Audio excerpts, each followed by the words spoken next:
Sir ಈಗ ಯಾವ್ದಾವ cinema ಬರ್ಲಿರಿ ಅಲ್ಲಿ item song ಅನ್ನ ಇದ್ದೇ ಇರ್ತಾವು. ಈಗ ನಿಮ್ಮ ಸಿನಿಮಾ ಬಂತು ಅದ್ರಾಗೂ ಒಂದು ಐಟಮ್ ಸಾಂಗ್ ಇತ್ತು.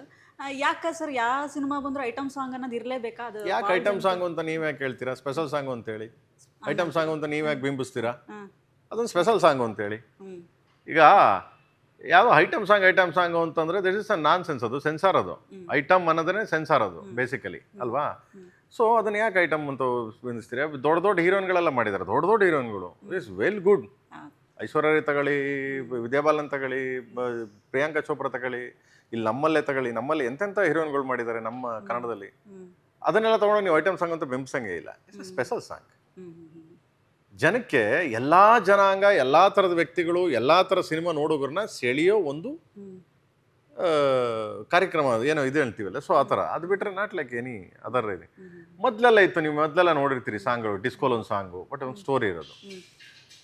ಇವಾಗಲೂ ಅಷ್ಟೇ ನಮ್ಮ ಸಿನಿಮಾಗಳಲ್ಲಿ ವಿತೌಟ್ ಸ್ಟೋರಿ ಯಾವ್ದಾರ ಸಾಂಗ್ ನೋಡಿದ್ದೀರಾ ನೀವು? ಮರ ಸುತ್ತೋದು ನೋಡಿದ್ದೀರಾ? ಇದು ಅಷ್ಟೇ. ಆ ಸಾಂಗ್ ಇದೆ ಅಂದರೆ ಅದಕ್ಕೊಂದು ಏನಾದ್ರು ವ್ಯಾಲ್ಯೂಸ್ ಇರ್ತದೆ, ಆ ಸಾಂಗ್ಗೆ ಒಂದೊಂದು ವಿಶೇಷತೆ ಇರ್ತದೆ. ಆ ಸಾಂಗ್ ಒಂದು ಕಂಟೆಂಟ್ ಇಲ್ಲದೆ ನಾನು ಏನೂ ಮಾಡೋಕ್ಕೋಗಲ್ಲ. ಸುಮ್ಮನೆ ಡ್ಯಾನ್ಸು ಮಾಡಲ್ಲ, ಹುಡುಗಿರನ್ನ ಕೈ ಹಿಡ್ಕೊಂಡು ಎಳೆಯೋದು ಇಲ್ಲ. ಸೊ ಆ ಕಡೆಗೆ ಈ ಕಡೆ ತೊಗೊಂಡು ಹುಡುಗರು ಅವಳ ಮೇಲೆ ಬೀಳಂಗೂ ಇಲ್ಲ. ನಾನು ರೀಸನ್ ಕೇಳ್ತೀನಿ. ಒಬ್ಬ ಡ್ಯಾನ್ಸ್ ಮಾಸ್ಟ್ರು ಒಂದು ಹುಡುಗಿ ಮೇಲೆ ಬೀಳ್ತಾನೆ ಅಂದರೆ ವಾಟ್ ಇಸ್ ದ ರೀಸನ್?